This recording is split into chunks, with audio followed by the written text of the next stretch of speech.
ஆன்மீக கலசம். வாழ்க்கை ஜோதிடர் திரு பி. முகுந்தன் முரளி.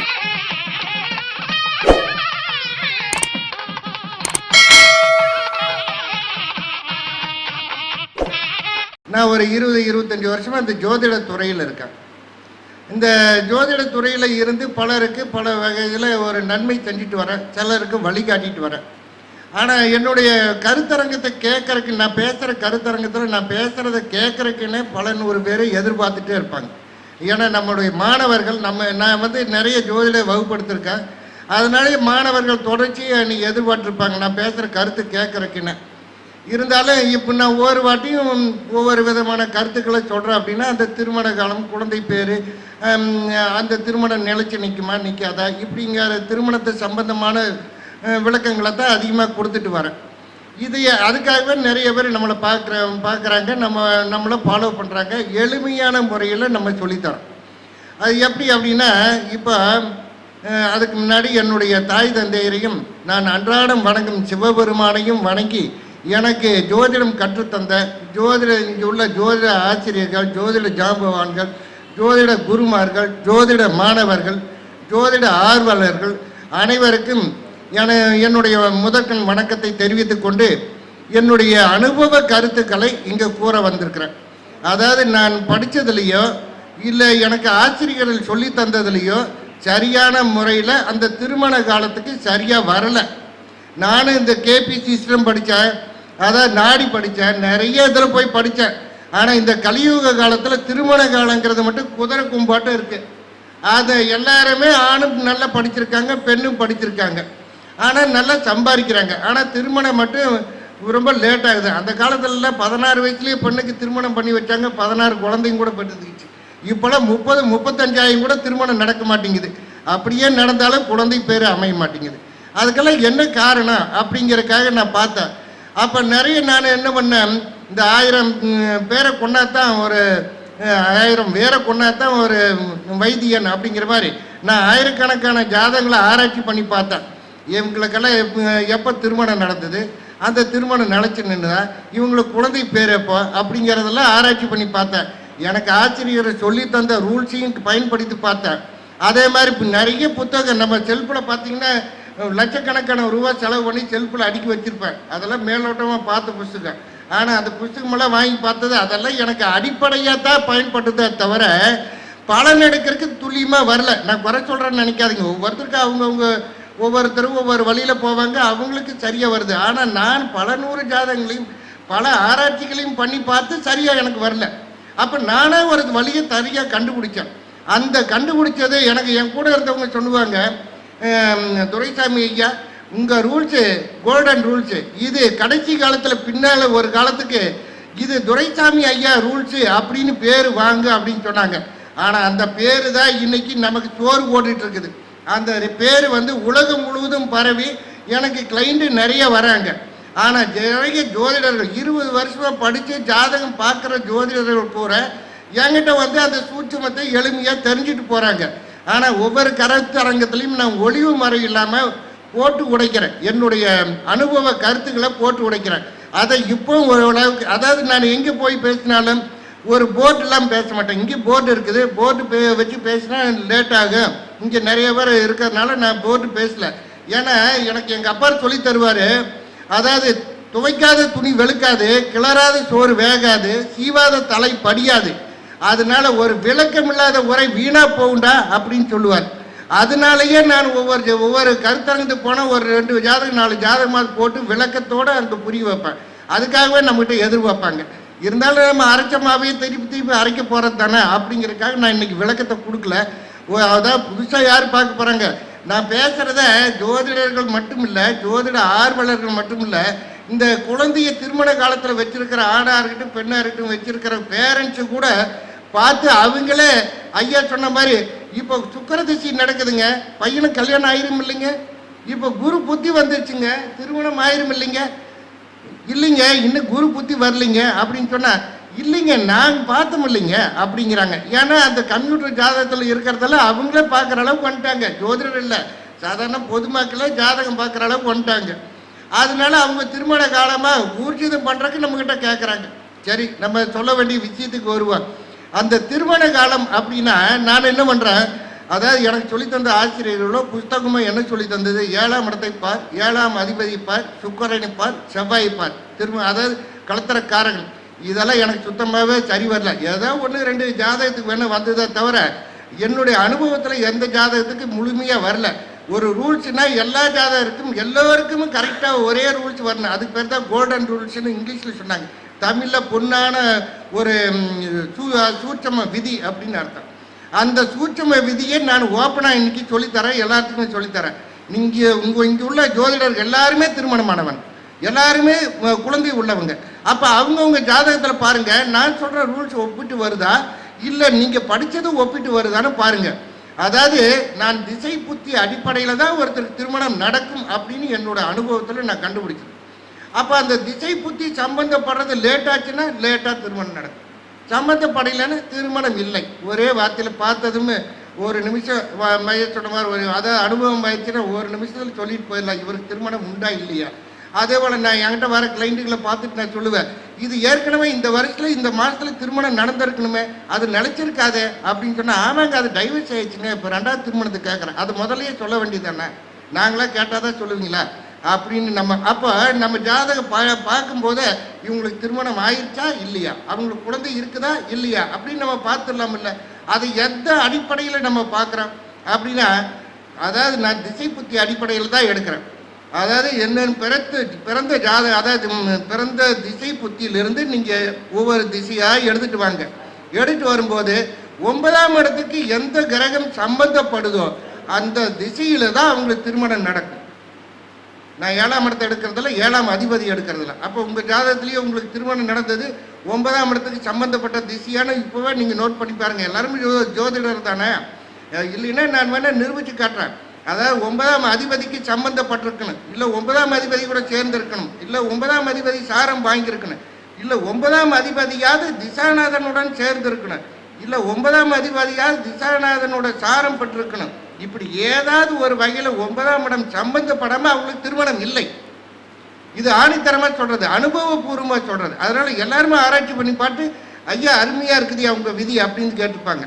இப்போ அந்த சுக்கிர திசை நடக்குது, சரி சுக்கிர திசை 20 வருஷம் நடக்கும், ஆனால் 9ஆம் இடத்துக்கு சம்மந்தப்பட்டுருச்சு. அப்போ அந்த 20 வருஷத்தில் எப்போ திருமணம் நடக்கும் அப்படின்னு நம்ம தெரிஞ்சுக்கணும்ல. அப்போ நான் என்ன பண்ணுறேன், 9க்கு 9ன்னு சொல்லக்கூடிய 5ஆம் இடத்துக்கு வரேன். 5ஆம் இடத்துக்கு அதே போல் சம்பந்தப்பட்ட புத்தி நடந்தால் இந்த புத்தியில் நடக்கும் அப்படின்னு சொல்கிறோம். இன்னும் கொஞ்சம் பக்கமாக வரணும் அப்படின்னா 5க்கு 9ன்னு சொல்லக்கூடிய லக்னத்துக்கு சம்பந்தப்பட்ட அந்தரம் வந்தால் இந்த அந்தரத்தில் திருமணம் நடக்கும் அப்படின்னு எளிமையாக சொல்லிட்டு போகிறேன். சரி, அந்த திருமண காலத்தை நீங்களே ஆராய்ச்சி பண்ணி பாருங்கள். உங்கள் திருமண காலம் எப்போ நடந்ததுன்னு சரியாக இருந்ததுன்னா நம்மளை பாராட்டுங்க, பலருக்கும் வழிகாட்டுங்க. இந்த சுக்கிரன் செவ்வாய் இதையெல்லாம் சொல்லிட்டு, அதே போல் ராகு தோசை செவ்வாய் தோசை நிறைய உதாரண ஜாதகத்தை போட்டு நிறைய கருத்தரங்கத்தில் பேசியிருக்கேன்.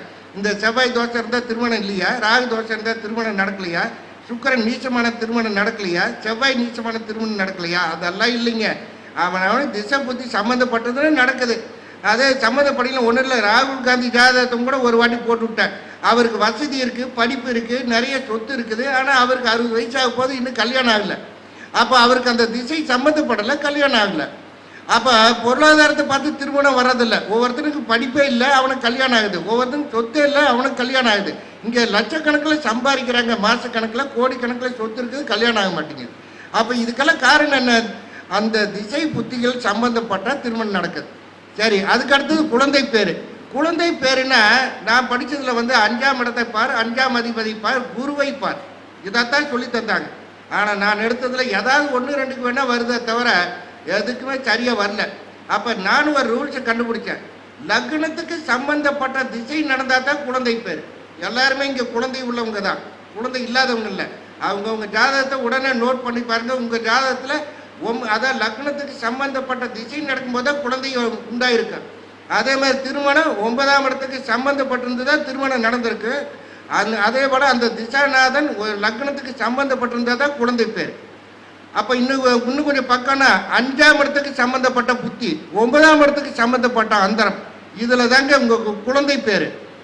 அப்போ திருமண காலத்தை குழந்தை பேரை எளிமையாக சொல்லிட்டேன். நான் எளிமையாக சீக்கிரமாக முடிச்சுட்டு போயிடுவேன். அதாவது எல்லாருமே ஜோதிடர், அவங்களுக்கு போய் 27 நட்சத்திரம் இருக்குங்க, 12 கட்டம் இருக்குதுங்க, 9 கிரகம், இதையெல்லாம் சொல்லிட்டு இருந்தா இதெல்லாம் ஏற்கனவே நான் கேட்டு சளைச்சு போச்சு 20 வருஷமா. அதே போல் இது போல் நிறைய சொல்லிகிட்டே இருப்பாங்க. அதெல்லாம் சொல்லவில்லை, எளிமையாக நம்ம சொல்ல வேண்டிய விஷயத்தை எளிமையாக சொல்லிட்டு போகிறோம். அதுக்கு அடுத்தபடியாக ஒரு ஜாதகம் நிலைச்சு நிற்குமா நிற்காத. அப்போ பிரிவுக்குன்னு பல விதத்தில் நம்ம ஆராய்ச்சி பண்ணி பார்த்தோம், நிறைய பேர் சொல்லி தந்தாங்க. நான் என்ன சொல்கிறேன், எளிமையாக சொல்லித்தரேன், நீங்கள் நோட் பண்ணிக்கோங்க. அதாவது 4, 7, 8, 10, 12 ஒரு கிரகம் அமர்ந்து திசை நடந்தால் அது பிரிவை தரும். என்னங்க இருக்கிற 12 கட்டத்தில் 6 கட்டத்தை சொல்லிட்டு போயிட்டீங்க அப்படிம்பீங்க. அது கேந்திர ஸ்தானமெல்லாம் ரொம்ப பலமானது. அதில் 4, 7, 10 சொல்கிறீங்க, அனுபவப்பட்டு பாருங்க அப்படிங்கிறதுக்காக தான் நான் சொல்கிறேன். ஏன்னா இது ஆயிரக்கணக்கான ஜாதகங்களை ஆராய்ச்சி பண்ணி ஆணித்தரமாக நம்ம சொல்லக்கூடியது அப்படிங்கிறதுக்காக. அதாவது 4, 7, 8, 10, 12 ஒரு கிரகம் அமர்ந்து திசை நடந்தாலும் அது பிரிவை தரும். வேண்டாம், அந்த ஸ்தானாதிபதியின் திசை நடந்தாலும் பிரிவை தரும். இன்னும் கொஞ்சம் எளிமையாக சொல்லுங்களேன் பார்க்கலாம். அப்படின்னா 7ஆம் அதிபதி 2, 7 கெட்டு போய் புதனும் கெட்டு போனால் அவங்களுக்கு முதல் தாரம் நிலைக்கிறதில்ல. நோட் பண்ணிக்கோங்க. அப்போ இருதார தோஷம் பிரிவான ஜாதகத்தில் நீங்கள் ஆராய்ச்சி பண்ணி பார்த்துருங்க, ரொம்ப எளிமையாக சொல்லித்தரேன். அதாவது பாகை முறையாக நீங்கள் பாருங்கள், வர்க்க சக்கரத்தை எல்லாம் மாற்றி வச்சு பாருங்கள் அப்படின்னாலும் சொல்ல, எளிமையாக நம்ம சொல்லித்தரோம். எளிமையாக நீங்களும் பலன் எடுத்து பாருங்கள். அதாவது புதன்கிற லைஃப் பார்ட்னர். அப்போ புதனும் கெட்டு போகக்கூடாது, 7ஆம் அதிபதி கெட்டு போகக்கூடாது, குடும்பஸ்தானாதிபதி கெட்டுப்படாது. இந்த 3 கிரகம் கெட்டு போனால் அவங்களுக்கு முதல் தாரம் நிலைக்கிறது இல்லை. இதை விட இன்னொன்று, 2ல் புதன் இருந்ததுன்னா நல்ல பேச்சு திறமை உள்ளவங்க, இதை சொல்லுவீங்க. அதே போல் 2ஆம் இடத்துல புதன் இருந்தால் ஏதாவது ஒருத்தர் வருமானம் வருன்னு. ஆனால் புதன்னா 2ன்னு அர்த்தம். அப்போ புதன் 2ல் இருந்தால் 2 குடும்பம் அமையின்னு அர்த்தம். 7ஆம் இடத்துல புதன் இருந்தால் 2 குடும்பம் அமையின்னு அர்த்தம். புதன்னா 2ன்னு அர்த்தம். அதாவது எல்லா கிரகத்துக்கும் ஒன்று தானே சொல்லுவீங்க, ஆனால் நான் சொல்கிறது அனுபவத்தில் சொல்கிறேன். அதாவது புதன்னா 2, ராகுனா 3, கேதுன்னா 5. மற்ற கிரகத்துக்கெல்லாம் ஒன்று தான். இப்போ கேது 5ஆம் இடத்துல இருந்ததுன்னா அப்போ 5 அப்படின்னு ஒரு கிறுக்கம் கேட்டான். அதாவது ஏன்டா ஒப்பம் கூட பிறந்தவங்க 5 பேர் இருக்கலாமில்ல அப்படின்னு நான் சொன்னேன். இது போல் தனித்த புதன் 2, 7ல் இருந்தால் அவங்களுக்கு இருதாரன்னு அடித்து சொல்லுங்க. 5ல் புதன் இருந்தால் 2 குழந்தையான்னு கேளுங்க. லக்னத்தில் ராகு இருந்தால் 3 பேரை கூட பிறந்தவங்கன்னு கேளுங்க. அதே 3ஆம் இடத்துல ராகு இருந்தால் 2 பேரை கூட பிறந்தவங்கன்னு கேளுங்க. 11ல் ராகு இருந்தால் கூட பிறந்தவங்க 2 பேரான்னு கேளுங்க. அதே போல் உடன்பிறப்புகளை நான் சொல்லி தந்தேன். உடன்பிறப்புகளை 3ஆம் அதிபதி, 3ஆம் அதிபதியுடன் எத்தனை கிரகம் சேர்ந்திருக்கா அத்தனை பேர். ஆனால் அந்த 3ஆம் அதிபதி லக்னத்துக்கோ 3ஆம் இடத்துக்கோ மறையக்கூடாது. லக்னத்துக்கோ 3ஆம் இடத்துக்கோ மறைஞ்சா அவங்களுக்கு இளைய சகோதரம் இல்லை. 11ஆம் அதிபதி 11ஆம் இடத்துக்கோ லக்னத்துக்கோ மறையக்கூடாது. அந்த 11ஆம் இடத்தையோ இல்லை 11ஆம் அதிபதியோ எத்தனை கிரகம் பேர் இருக்கு பார்க்குதோ அந்த சேருதோ அத்தனை பேர் கூட பிறந்தவங்க. ரொம்ப எளிமையாக சொல்லித்தரேன். இந்த துருவ கணிதமெல்லாம் வச்சு அதாவது ஏமாத்துற வேலை இல்லை. அப்போ ஒரு ஜாதகத்தை பார்த்தது இத்தனை பேர் கூட பிறந்தவங்க. அப்போ இது எதுக்காக நம்ம இந்த உடன்பிறப்புகளை எடுக்கிறேன் அப்படின்னா, நான் என்கிட்ட நிறைய பேர் ஜாதகம் பொருத்தம் பார்க்க வராங்க, ஜாதகம் பார்க்க வராங்க. அப்போ வரப்போகிற வரன் கூட பிறந்தவங்க எத்தனை பேர் அப்படின்னு நம்ம சொல்லாமல்ல. அதுக்காக தான் அந்த இது ரூல்ஸை ஃபாலோ பண்ணிங்கன்னா வரப்போகிற வரன் ஆணோ பெண்ணோ அவங்க கூட பிறந்தவங்க இத்தனை பேர் இருப்பாங்க அப்படின்னு எடுங்க. அதே போல் வரப்போகிற வரன் எவ்வளோ தூரத்தில் இருந்து வரும் அப்படிங்கிறாங்க. இதெல்லாம் அனுபவத்தில் சொல்கிறது. 7ஆம் அதிபதி லக்னத்துக்கு 4 கட்டத்துக்குள்ள இருந்தால் 35 கிலோமீட்டர். செக் பண்ணிக்கிங்க, எல்லாருமே ஜோதிடர்கள் தான். அதாவது 7ஆம் அதிபதி 4 லக்னத்திலிருந்து 4 கட்டத்துக்குள்ள இருந்தால் 35 கிலோமீட்டர். 7 கட்டத்துக்குள்ள இருந்தால் 70 கிலோமீட்டர். 7 கட்டம் தாண்டி போயிச்சா 100க்கு மேலே 100, 500, 1000 கூட இருக்கலாம். அப்போ தூரத்தில் இருந்தால் வரன் வருன்னு சொல்லுங்க. 7ஆம் அதிபதி என்ன கிரகமோ அந்த கிரகத்தின் திசையில் இருந்து வருன்னு சொல்லுங்க. அதே போல் 7ஆம் அதை வரப்போகிற கணவனோ மனைவியோ படிச்சிருக்குமா அப்படின்னு நம்ம கேட்குறோம். படிப்புன்னா நம்ம எளிமையாக சொல்லித்தரோம். அதாவது இப்போ லக்னத்தில் ஒரு ஜாதகர் படிச்சிருக்காரா அப்படின்னா நம்ம என்ன பண்ணுறோம், நம்ம பல வகையிலே நம்ம குருமாதர்கள் சொல்லி தந்தாங்க, புஸ்தகத்துலேயும் படித்தோம். அது எப்படி இருக்குதோ அது ஒரு வாரமாக வச்சுங்க. நான் எளிமையாக சொல்கிறேன். லக்னத்துக்கு 3ஆம் இடம்னு 10th, 3ஆம் அதிபதி பலமாக இருந்து புதனும் நல்லா இருந்தால் அவங்க 10th படிச்சிருப்பாங்கன்னு வைங்க. 3ஆம் அதிபதி கெட்டு போய் புதன் மட்டும் நல்லா இருந்தால் ஏதோ 10th வரைக்கும் போயிருப்பாங்க, அவ்வளோதான். அதுக்கு மேலே பாஸ் பண்ணியிருக்க மாட்டாங்கன்னு சொல்லுங்கள். 3, 4 4ஆம் இடங்கள் +2, 3, 4 நல்லா இருந்தால் +2 படிச்சிருப்பாங்கன்னு சொல்லுங்கள். 4, 5 5ஆம் இடங்கிறது உயர்நிலை கல்வி. 5ஆம் இடத்தை எத்தனை கிரகம் பார்க்குது, 5ஆம் அதிபதியோட எத்தனை கிரகம் சேர்ந்துருக்கோ அத்தனை டிகிரின்னு சொல்லுங்கள். இது 100% துல்லியமாக இருக்கும். ஆனால் புதனும் நல்லா இருக்கணும். அப்போ நான் என்ன பண்ணுறேன், இந்த கலியுக காலத்தில் அந்த டிகிரின்னு சொல்கிறதுல பாருங்கள் நிறைய விதத்தில் சொல்லுவாங்க. டாக்டருக்கு படிக்க வைக்கலாமா அப்படின்னா, மருத்துவர் படிக்க வைக்கலன்னா 60-70 விதமான துறை இருக்குது. அதாவது தலைக்கு ஒரு மருத்துவர், கைக்கு ஒரு மருத்துவர், கண்ணுக்கு ஒரு மருத்துவர், காதுக்கு ஒரு மருத்துவர், நரம்புக்கு ஒரு மருத்துவர், மூளைக்கு ஒரு மருத்துவர், அது எலும்புக்கு ஒரு மருத்துவர். இப்படி எந்த மருத்துவம் படிக்க வைக்கிறதுங்க அப்படின்னு கேட்பாங்கல்ல. நான் என்ன சொல்கிறேன், அதெல்லாம் இல்லை. அதாவது அப்போ மருத்துவர் அப்படின்னா நம்ம எதை எடுத்துக்கணும் அப்படின்னா 2, 6, 8 சம்மந்தப்பட்ட மருத்துவர், அது கூட ராகு சம்மந்தப்பட்ட மருத்துவர். எளிமையாக நம்ம சொல்லிட்டு போகலாம். அப்போ 2, 6, 8 சம்மந்தப்பட்டிருக்குதா, அப்போ நீ மருத்துவராக இருப்பீங்க அப்படின்னு சொல்லுங்கள். நான் ஜாதக பலன் சொல்கிறதுக்கு வரல, பொதுவாக இப்போ அந்த 5ஆம் இடத்துக்கு எத்தனை கிரகம் சம்மந்தப்படுதோ அத்தனை டிகிரி அப்படின்னு சொல்லிடுறான். அதே போல் 7ஆம் இடத்துக்கு 5ஆம் இடத்த கூட எத்தனை கிரகம் சம்மந்தப்படுதோ அத்தனை டிகிரின்னு சொல்லுங்கள். அதே மாதிரி லக்னத்துக்கு 4ஆம் இடத்துல செவ்வாய் இருந்தால் செவ்வாய் தோஷம் அப்படின்னு நம்ம ஜோதிடர்லாம் சொல்லி தந்தாங்க. ஏன் 4ஆம் இடத்துல செவ்வாய் இருந்தால் உங்களுக்கு சொந்த வீடு இருக்குன்னு சொல்லாமல்ல, ஏன் செவ்வாய் தோஷம்னு எடுத்துக்கிறீங்க? 2ஆம் இடத்துல செவ்வாய் இருந்தால் கொஞ்சம் கோபக்காரன் பிடிவாதம் உள்ளவன் சொல்லுங்கள். 7ஆம் இடத்துல செவ்வாய் இருந்தால் அது 7ஆம் பார்வையை லக்னத்தை பார்க்கும், கொஞ்சம் பிடிவாதம் உள்ளவன் சொல்லுங்கள். அதே 7ல் இருக்கிற செவ்வாய் 8ஆம் பார்வையை 2ஆம் இடத்தை பார்க்கும், வார்த்தை கொஞ்சம் கடுமையாக பேசுவான்னு சொல்லுங்கள். அதை விட்டு போட்டு செவ்வாய் தோசைன்னு, அப்போ செவ்வாய் தோசைக்காரனுக்கு திருமணம் நடக்கிறது இல்லையா? அந்த என்னுடைய கேள்வி, திருமணம் நடக்கும், அது எப்போ நடக்கும்? இந்த நிறைய ஜோதிடர்கள் திருமணம் கொஞ்சம் லேட் ஆகுனா நான் எப்பவுமே கேள்வி கேட்பேன், லேட் ஆகுனா எவ்வளோ நடக்கும்? 1 வருஷம் ஆகுமா, 2 வருஷம் ஆகுமா, 5 வருஷம், 10 வருஷமா? அதை சொல்லுங்கள். சும்மா லேட் ஆகும் அப்படின்னா சமாளிக்கிறீங்கன்னு அர்த்தம், உங்களுக்கு பதில் தெரியலன்னு அர்த்தம். அப்போ ஓப்பனாக சொல்லணும், இத்தனை வருஷம் ஆகுது, இத்தனை மாதம் ஆகுன்னு சொல்லுங்கள். அதை விட்டு போட்டு லேட் ஆகும். அதே போல் குழந்தை பேர் லேட் ஆகுங்க, கொஞ்சம் லேட் ஆகும். ராகு இருக்குதுங்க, கேது இருக்குதுங்க, லேட் ஆகும். சரிப்பா லேட் ஆகுன்னா அது எப்போ, அதை சொல்லு. அதுக்கு தானே கடவுளுக்கு அடுத்தபடியாக, பிரம்மனுக்கு அடுத்தபடியாக உங்களை தானே நாங்கள் பிரம்மனாக நினச்சி வரோம். நீங்கள் தானே தெய்வம் அப்படின்னு. சாமி என் பையனுக்கு எப்போ கல்யாணம் நடக்கு, நான் எப்போ பேரம் பேத்தி பார்ப்பேன் அப்படின்னு ஒரு ஆதங்கத்தில் வர்றாங்க. அப்போ அவங்களுக்கு நம்ம சிவனருளால், அதாவது நீங்கள் அவங்கவுங்க இஷ்ட தெய்வம் ஏதோ அந்த இஷ்ட தெய்வத்தை வணங்கி தானே நீங்கள் பலன் சொல்லணும். அப்போ நீங்கள் முழுமையாக ஆராய்ஞ்சு பலருக்கு வழிகாட்டுங்க அப்படின்னு தான் நான் சொல்ல வரேனே தவிர, அதாவது சமாளிக்காதீங்க. அதே போல் அடுத்தவங்க கர்மாவை பார்த்து தான் நம்ம பலன் சொல்கிறோம். அப்போ அடுத்தவங்க கர்மாவை வாங்காதீங்க. அப்போ அடுத்தவங்க கர்மாவை எப்படி வாங்கிறது? இப்போ ஒன்றும் இல்லை, 7ஆம் இடத்துல செவ்வாய் இருக்குதுங்க, 2ல் ராகு கேது இருக்குங்க, திருமணம் லேட் ஆகுங்க, அதனால் பரிகாரம் பண்ணால் சரியாயிருக்கு. சரிங்க. ஆனால் அவங்களும் என்ன பண்ணுவாங்க, ஆசை எப்படியாவது நம்ம பையனுக்கோ பொண்ணுக்கோ கல்யாணம் நடந்தால் பரவாயில்ல, பரிகாரம் தானே பண்ணுங்க, எவ்வளோ செலவானாலும் பரவாயில்ல, ஆனால் கல்யாணத்தை பண்ணணும், பரிகாரம் பண்ணியாச்சுன்னா கல்யாணம் நடக்கணும் இல்லை. ஆனால் அப்போ பரிகாரம் பண்ணும்போதே சொல்லணுமில்ல, இத்தனை நாளில் இத்தனை மாதம் இந்த நாளில் நடக்கும் அப்படின்னு சொல்லணுமில்ல. அதுதானே ஜோதிடர். ஏன்னா நானும் ஜோதிடர், நானும் அப்படி தான் பரிகாரம் பண்ணுறேன். அதனால தான் என்ன அனுபவத்தை சொல்கிறேன். நானும் பரிகாரம் பண்ணுறவர் தான். நான் என்ன பண்ணுறேன், ஒரு திருமணம் நடக்கணும் எப்போன்னு எனக்கு எளிமையாக தெரிஞ்சு போகும். அப்போ அதுக்கு 6 மாதத்துக்கு முன்னாடி தான் பரிகாரம் பண்ணுறேன். அப்போ 6 மாதத்துக்கு முன்னாடி பரிகாரம் பண்ணது, அது திருமணம் நடந்தது. 12 நாளும் நடக்கும், 18 நடக்கும். ஆனால் இருந்தாலும் அது இருதார தோஷம், அது ஸ்டேஷன் ஏறும், கோர்ட் வரைக்கும் போகும் அப்படின்னு தெரிஞ்சால் தான் நான் பரிகாரத்தில் அது ஒன்று கழிக்கிறதுக்காக பரிகாரம்னு சொல்லி பரிகாரம் பண்ணுறேன். பரிகாரம் பண்ணி கல்யாணம் ஆகி அவங்க நல்லா இருக்காங்க. அப்போ பொதுவாக நம்மளுக்கு தெரியாது, ஆனால் எப்போ கல்யாணம்னு தெரியாது. ஆனால் இந்த ராகு செவ்வாய் தோஷம் மட்டும் வச்சுட்டு பரிகாரத்தை பண்ணிடுறது.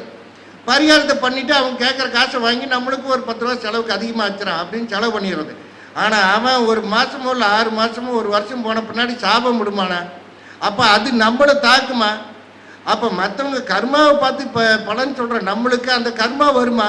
நம்மளுக்கு வரலின்னா நம்ம பேரம் பேத்திகளுக்காவது வருமா? அதனால தான் கர்மாவை பார்த்து நம்ம பலன் சொல்கிற நம்ம அடுத்தவங்க கர்மாவை வாங்கக்கூடாது. அதனால் நீங்கள் தெளிவாக தெரிஞ்சு அதுக்கு பலன் வழிகாட்டுங்க அப்படின்னு தான் சொல்கிறேனே தவிர, மற்றவங்கள ஏமாற்றாதீங்க. ஏமாறுறவங்க இருக்கிற வரைக்கும் ஏமாத்துறவங்க இருக்கத்தான் செய்வாங்க. ஆனால் ஏமாற்றாதீங்க. தெரியுன்னா தெரியுன்னு சொல்லுங்க, தெரியலன்னா அதாவது பலன் சரியா வரலன்னு உங்க குலதெய்வத்தை போய் விழுங்க, அங்க போய் பாருங்க அப்படின்னு சொல்லிடுங்க. அப்ப தெய்வத்துக்கிட்ட சாட்சி விட்டுருங்க. அப்ப தெய்வமே பார்த்துக்க. அதனால உங்களுக்கு மேல பழியும் வராது. அதை விட்டு போட்டு செவ்வாய் தோசை இருக்கு, ராகு தோசை இருக்கு. அதே போல ஒரு திசாநாதன் லக்னத்துக்கு உபய வீடுகளில் இருந்தால், இதெல்லாம் நோட் பண்ணி வச்சுங்க, உபய வீடுகளில் இருந்தால் இல்லை 8, 9, 10 10 இருந்தால் அவங்க வெளியூர் வெளி மாநிலத்தில் இருப்பாங்க. அப்போ ஒரு ஜாதகத்தை பார்த்து இவர் வெளி மாநிலமா வெளிநாடா அப்படின்னு கேட்பான். இப்போ எதுக்காக சொல்ல வரேன்னா, வரப்போகிற மாப்பிள்ளை வெளிநாட்டிலிருந்து வருங்களா உள்நாட்டிலிருந்து வருமா அப்படின்னு கேட்பாங்க இல்லையா. அப்போ ஒரு திசாநாதன் ஒரு ஆணம் பெண்ணா அவங்களுக்கு திசை நடக்குது. அந்த திசாநாதன் உபய வீடுகள்னு சொல்லக்கூடியது உங்களுக்கு தெரியும். உபய வீடு அதுவாக 8, 9, 12 இந்த ஸ்தானங்களில் அந்த திசாநாதன் அமர்ந்தா வெளிநாடு வெளி மாநிலத்தில் இருப்பாங்க. இப்படிதான் ஜாதக பலன் எடுத்து பலருக்கு வழிகாட்டிட்டு இருக்கிறேன். நீங்களும் நல்ல விதமாக பலன் எடுத்து வழிகாட்டுங்க. நான் நிறைய வகுப்புகள் நடத்துகிறேன். நிறைய பேர் நம்மகிட்ட வந்து படிக்கிறாங்க. எனக்கு யூடியூப் சேனல் கிடையாது, எனக்கு ஜோதிட நண்பர்கள் குழுன்னு கிடையாது. நான் இந்த கருத்தரங்கத்து மூலிமா மட்டுமே என்னைய உலகமே தெரியும். அதாவது அர்த்தராத்திரில் கூட நைட் 12 மணி 1 மணிக்கு ஃபோன் பண்ணுவாங்க. கேட்டால் லண்டனில் இருக்கிறேங்க, ஏங்க தூங்க வேண்டாமா இந்நேரத்துக்கு, இப்போ மணி 2 தானே ஆச்சுங்க, பகல் 2ங்க அப்படிம்பா. நைட்டு எனக்கு 1:30 மணியா இந்நேரத்துக்கு தொந்தரவு பண்ணுறேன் அப்படிம்பா. அப்போ இது எல்லாம் யாரு கொண்டாந்து கொடுத்தாங்க? இது போல் இந்த மாதிரி முகுந்தன் முரளி போல உள்ள ஜோதிட ஆர்வம் உள்ளவங்க, ஜோதிட வெளி உலகத்துக்கு காட்டி கொடுக்குறவங்க யாரு? இந்த கருத்தரங்கத்தை நடத்துறவங்க. இவங்க மட்டும் இல்லைங்க, இந்த மாதிரி கேமராக்காரங்க. கேமரா மூலியமா தான் நம்மளை உலக அறிய வைக்குது. அப்போ கேமராமேனை யாரும் பாராட்ட மாட்டாங்க. பரவாயில்ல, இந்த கருத்தரங்கம் நடத்துறையாவது பாருங்க. இந்த கருத்தரங்கத்து மூலியமா தான் என்னை உலகம் முழுவதும் தெரியுது. நிறைய மாணவர்கள் என்கிட்ட படிக்கிறதுக்கு வர்றதுக்கும் காரணம், என்கிட்ட ஜாதகம் பார்க்க வர்றதுக்கும் அதே தான் காரணம். யாரு? இந்த கருத்தரங்கத்தை நடத்துகிற முகுந்தன் முரளி. இது போல ஒரு சில கருத்தரங்க. அதனால தான் அவங்கள நம்ம பாராட்டணும். நம்ம வாழ்வாதாரத்துக்கு அவங்க தான் வழிகாட்டக்கூடிய கடவுளாக நம்மளுக்கு தெரியுறாங்க. அதனால நம்ம முடிஞ்சதை ஒரு தட்சணையாக மாதிரி அவங்களுக்கு ஏதாவது ஒன்று கொடுக்கணும். ஏன்னா நம்ம ஜோதிடர்களில் ஒரு புகழ் உச்சிக்கு கொண்டு போகிறது யாரு? நம்ம என்னதான் படித்து எவ்வளவுதான் திறமைசாலியாக இருந்தாலும் நம்ம குண்டு சட்டிக்குள்ளே குதிரை ஓட்டுற மாதிரி தான் இருப்போம். அப்போ வெளி உலகத்துக்கு காட்டி கொடுக்கறது யாரு? இந்த மாதிரி கருத்தரங்கம் நடத்தக்கூடிய ஆசிரியர்களும் இது போல கேமராமேன்களும் தான். அதனால் இது வந்து பொதுவாக நம்ம சொல்ல வேண்டியதை நான் சொல்லிட்டேன்.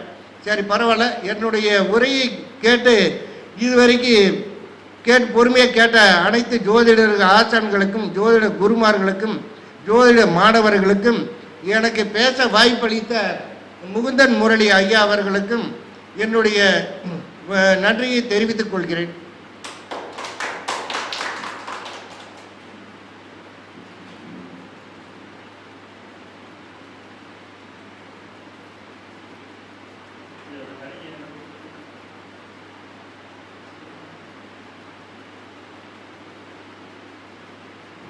ஹரியா வெளியே இருக்கிறீங்களா? ஹரி வெளியே இருந்தாருன்னா அப்படியே கொஞ்சம் உள்ள வர சொல்லுங்க. வெளியே இருக்கிறவங்க எல்லாத்தையும் அப்படியே கொஞ்சம் உள்ள வர சொல்லிருங்க. திருமண பொருத்தத்தை பற்றி மிக அற்புதமான முறையில தன்னுடைய அனுபவத்தை எவ்வாறு நம்ம ஜாதகம் பார்க்கும்போது பயன்படுத்த வேண்டும், எப்படி எடுக்க வேண்டும் அப்படின்ற ஒரு விஷயத்தை வந்து ரொம்ப அழகா அற்புதமா நம்முடைய துரைசாமி ஐயா அவர்கள் விளக்கத்தை கொடுத்து சிறப்பு செஞ்சிருக்கிறார். ஐயா அவர்களுக்கு இப்பொழுது பொன்னாடை போட்டி சிறப்பு செய்திருக்கின்றது. பொன்னாடை ஐயா நம்முடைய மீனாட்சி சுந்தரம் ஐயா அவர்கள்